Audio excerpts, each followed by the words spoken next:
Orfeo è il figlio della musa Calliope, la dea della poesia epica, e di re Eagro. Per altri invece è addirittura il figlio di Apollo, il dio della poesia e dell'arte. Orfeo è vissuto molto tempo prima di Omero, della guerra di Troia. All'epoca era il più famoso cantore di tutto il mondo, il poeta più grande, colui che sapeva incantare le belve feroci, le piante. Persino un fiume cambierà il suo corso pur di ascoltarlo. Era davvero un aedo, quindi un sacro cantore, il poeta per eccellenza, colui che aveva la scintilla divina, perché gli antichi pensavano che i poeti avessero ricevuto il dono dagli dei. Anche Ennio dirà che i poeti possiedono questa scintilla divina che permette loro di entrare in contatto direttamente con gli dei.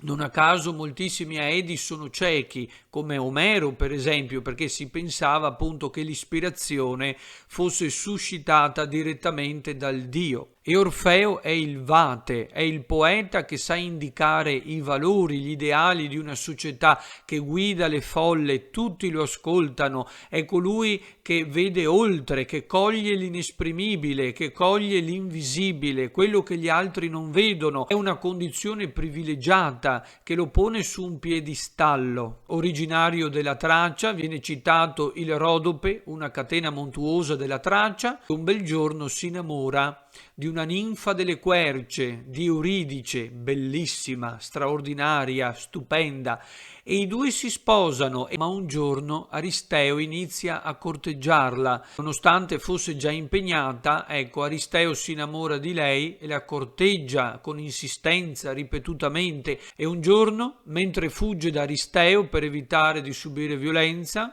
non si accorge che nell'erba alta ci sia una serpe, viene morsa al tallone e la giovane ninfa muore. Subito la sua anima scende nell'Ade, nel Tartaro, sotto il dominio di Ade. Orfeo si dispera, piange disperato e per tutto il giorno canta l'Egrum Amorem, l'amore disperato, perché questo fa l'amore, è il sentimento più potente del mondo che muove tutti gli esseri viventi.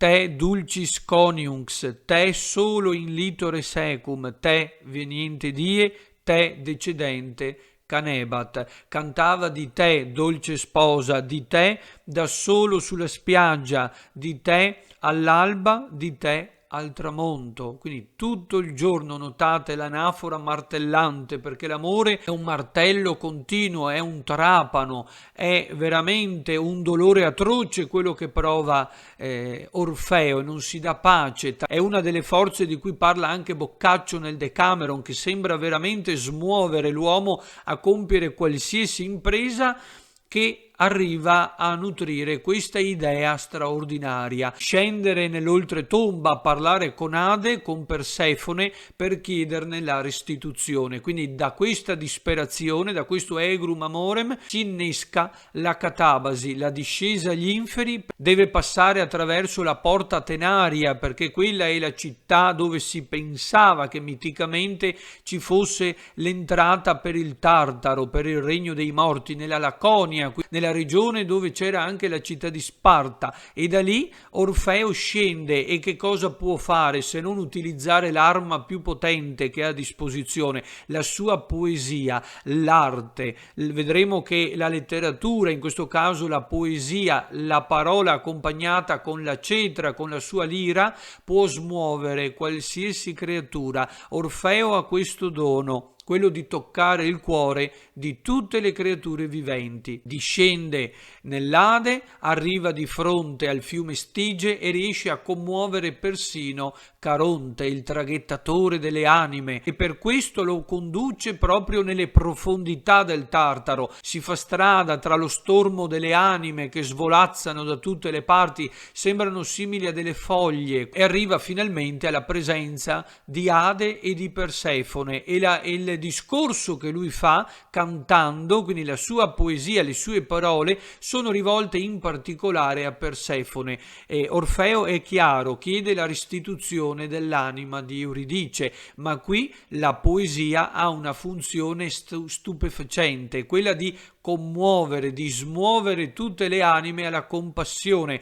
Tutti si fermano quando lui inizia a cantare, a declamare i suoi versi. Tutti si fermano, tutto viene interrotto, anche le punizioni. Qui abbiamo dei mostri, dei condannati per l'eternità a soffrire, eppure tutto si blocca perché tutti devono ascoltare le sue parole. Il discorso che lui fa è chiaramente legato all'amore, è un inno all'amore, a questa forza che smuove il mondo, però è interessante perché la poesia ci proietta in una dimensione altera. Questo è il potere straordinario dell'arte, di sospendere tutte le nostre attività e di condurci in una dimensione di sogno, di evasione. L'uomo entra in un tempo sospeso e di sottrarre l'uomo alla morte. La poesia ha questa funzione eternatrice. L'uomo scrive, come diceva Daniel Pennac, perché sa di essere mortale, sa che morirà e per sottrarsi in tutti i modi alla morte scrive, perché per lasciare un'impronta di sé. Orfeo fa la stessa cosa, si mette a cantare, tutto viene sospeso, addirittura Cerbero, il cane a tre teste, rimane con le bocche spalancate, si blocca, i serpenti che ha al posto del pelo rimangono in silenzio, quindi non si muovono, addirittura riesce a far commuovere le Eumenidi, cioè le Erinni, le furie per i romani, Aletto, Megera e Tisifone, tutte e tre le dee della maledizione, della vendetta, coloro che portavano morte, disperazione, guerre, epidemie nel mondo, tutte si fermano ad ascoltare e tutte piangeranno. Questa è la cosa straordinaria. Ecco il potere lenitivo e curativo della poesia, come diceva Petrarca, perché cantando il duol si disacerba. Proprio la poesia, l'arte nutre lo spirito e soprattutto non solo ci eleva, ma soprattutto ci può guarire da moltissime ferite, ci cura, ci aiuta, ci accompagna nel corso della nostra vita e ci può anche aiutare a superare dei dolori atroci, anche l'egrum amorem di cui parla Orfeo. L'uomo non si arrende di fronte alla morte e addirittura Orfeo sfida queste leggi naturali, scende nell'Ade, non si arrende perché l'uomo non accetta la morte dei propri cari, non può accettare che la sua vita finirà, desidera vivere in eterno, vuole l'immortalità e pertanto deve tentare. Orfeo canta la superiorità dell'amore, come dirà sempre Virgilio nella 10ª egloga: Omnia vincit amor, è quello il senso del suo discorso. L'amore vince ogni cosa, quell'amore che non conosce ostacoli, l'amore che spingerà Dante a compiere il viaggio dell'oltretomba per salvare l'intera umanità. Qui Orfeo tenta in tutti i modi di smuoverli a compassione, non accetta la sua morte, ha tentato di adattarsi, ha tentato di elaborare il lutto, ma non ci è riuscito e lo dice: ho cercato con tutte le mie forze di adattarmi alla sua perdita, ma amore ha vinto, amor vicit. Eccolo qua il nesso con la 10ª egloga di Virgilio. Se non è falsa la fama dell'antico ratto, è stato amore a congiungere anche voi. Cioè il suo discorso è rivolto a Persefone, perché le sue parole ricordano alla moglie di Ade del tempo meraviglioso in cui lei viveva sulla terra prima di essere rapita da Ade. Quindi ricorda i bei tempi andati, insomma ricorda l'amore e soprattutto la vita spensierata sulla terra, ed è proprio in nome di quell'amore che Orfeo fa la sua richiesta: ritessete le fila del destino di Euridice, spezzate anzitempo. Euridices oro, properata retexite fata, ve lo chiedono, vi imploro, quindi ritessete le fila della vita di Euridice. È straordinaria questa preghiera, tutto è vostro, noi rimaniamo poco in vita e prima o poi ci affrettiamo tutti verso quest'unica sede. tendimus huc omnes ec est domus ultima.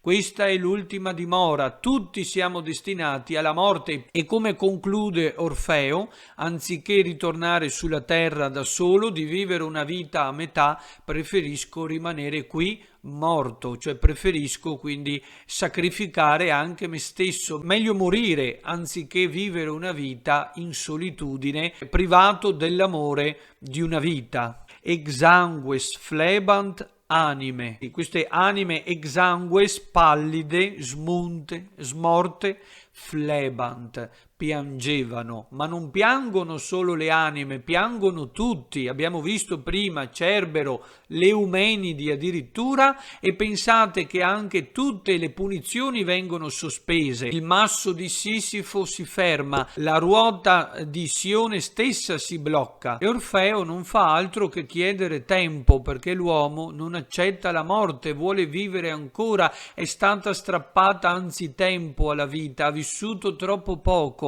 È giusto che lei abbia la possibilità di vivere una vita lunga, felice e colma del suo amore. Tuttavia l'amore è Eros e Thanatos, ha questa doppia faccia. Eros perché spinge l'uomo a compiere anche grandi imprese. Orfeo è stato spinto alla catabasi, ha violato persino le leggi della natura pur di riavere l'amata sposa. Però è anche Thanatos perché costringe l'uomo, volente o nolente, a compiere dei gravi errori di cui poi si pentirà in eterno o che lo conducono addirittura alla morte.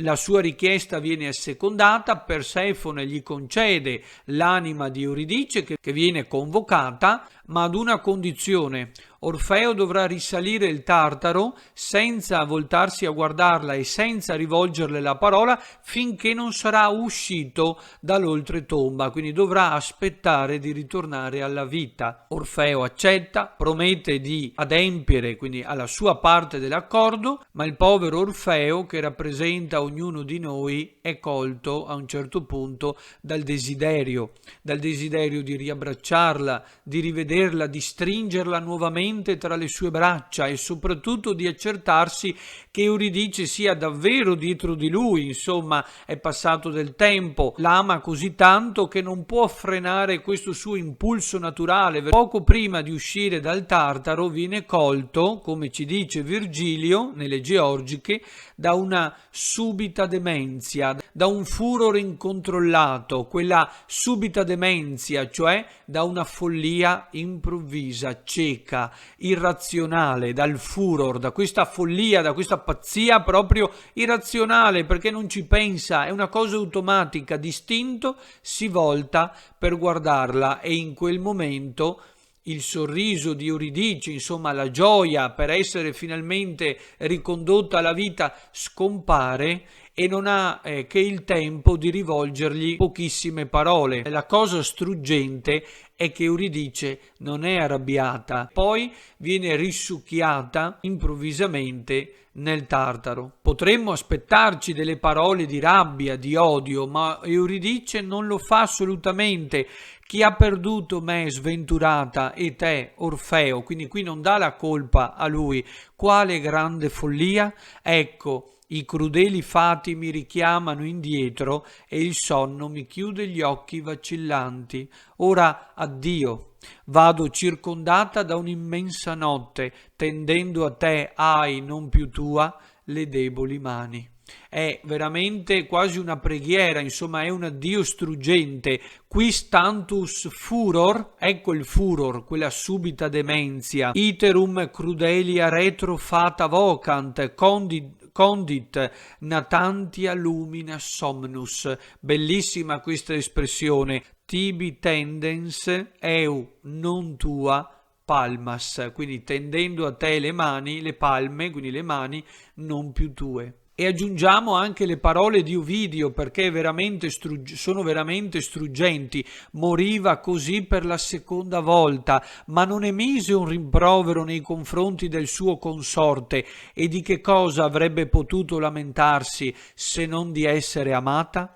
Pronunciò solo un ultimo addio, un addio flebile che a stento poteva ormai giungere alle orecchie di lui e ripiombò donde era venuta. Ecco, interessante anche il verbo ripiombò, quindi viene risucchiata indietro. E il povero Orfeo che cosa fa? Vedendola morire per la seconda volta, perché di fatto l'ha persa un'altra volta, Orfeo rimase impietrito per lo stupore, è disperato. E che cosa fa? Si gioca di nuovo la sua carta, quella dell'arte poetica, di questa dote straordinaria, quasi divina.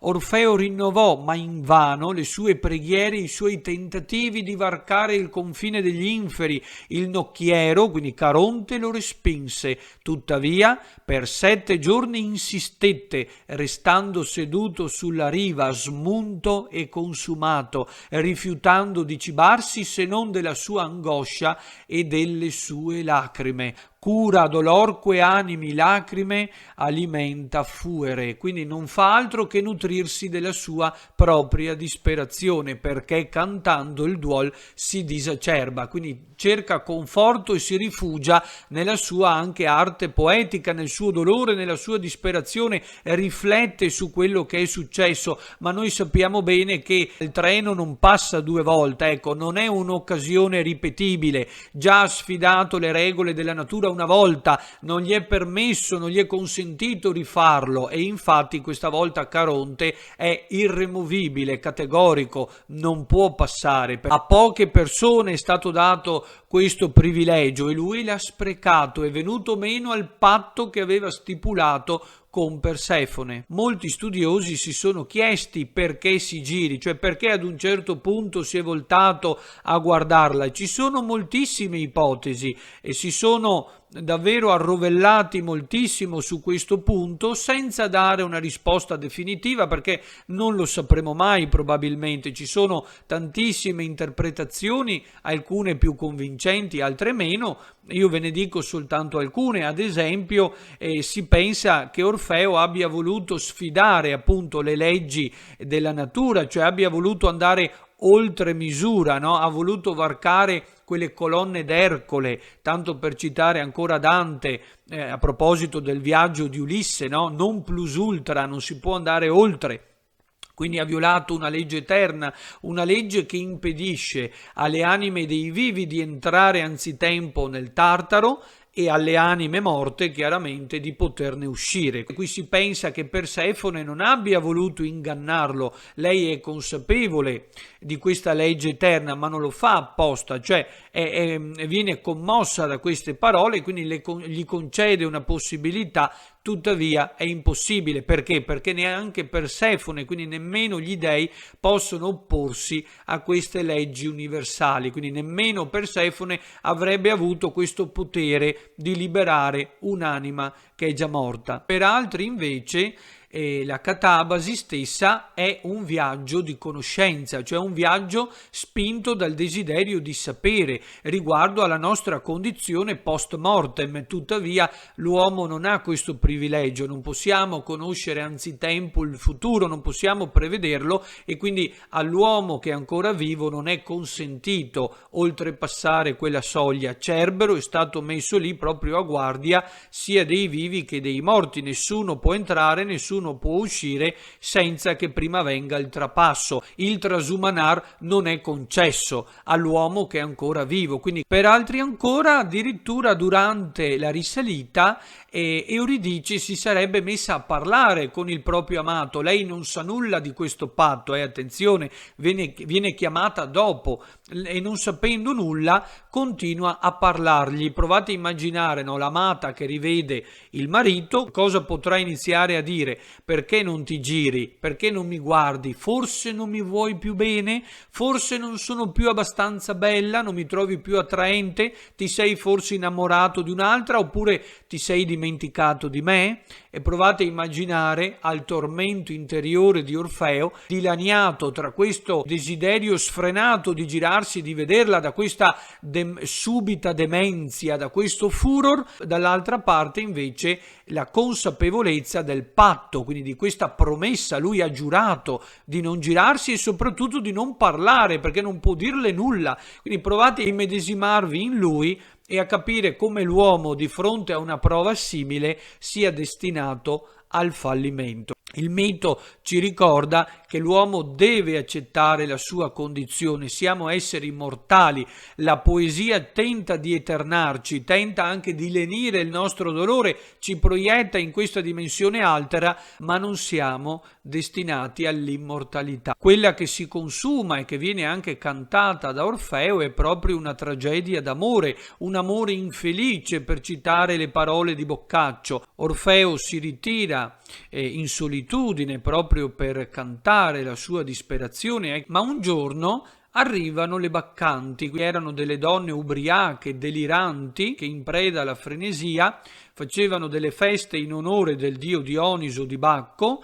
e cantando e danzando, quindi si abbandonavano a queste orge, lo desiderano, quindi lui le rifiuta e loro gli saltano addosso e lo fanno a pezzi, lo uccidono. Ecco il Thanatos, l'amore che prima era Eros si trasforma in morte e distruzione, no? Quella distruzione, quella disperazione che prima era impotenza, adesso viene messa in atto. Gli viene tagliata la testa e la gettano nel fiume Ebro e accade il miracolo, la lingua continua a cantare, continua a chiamare e a invocare la sua amata Euridice. Ahi, sventurata Euridice, invocava mentre la vita fuggiva. Euridice echeggiavano le rive di tutta la corrente del fiume. Quindi mentre lui viene portato via dal fiume Ebro, continua a invocarla. Accade un miracolo, la cetra mandò un misterioso suono di pianto e la lingua senza vita mormorò un lamento a cui fece eco il lamento delle rive. Viene trasportata lontano e la testa arriva fino all'isola di Lesbo, la quale è diventata l'isola della poesia. L'ombra del Vate scese sottoterra e riconobbe tutti quei luoghi che già aveva visto in un tempo precedente. Andò a cercare Euridice nei campi destinati alle anime pie, ve la trovò e la abbracciò con trasporto, e lì si aggirano l'uno accanto all'altra. Talora Orfeo la segue, talora la precede e si volta a guardare la sua donna senza più alcun timore. Soltanto dopo la morte è possibile finalmente rivedere la sua amata. Ma la lingua che continua a cantare rappresenta la funzione eternatrice della poesia. L'uomo può continuare a vivere sulla terra soltanto attraverso le sue opere e nient'altro, siamo solo un'ombra di passaggio. Potere straordinario quindi di bloccare tutti i mostri, le fiere selvatiche, perché tutti si erano fermati ad ascoltarlo, la sua voce ha questo potere di toccare tutti i cuori. Ci ricorda che l'arte non solo nutre lo spirito, ma eleva l'uomo dalla sua condizione di bestialità. Fatti non foste a viver come bruti, ma per seguir virtute e conoscenza.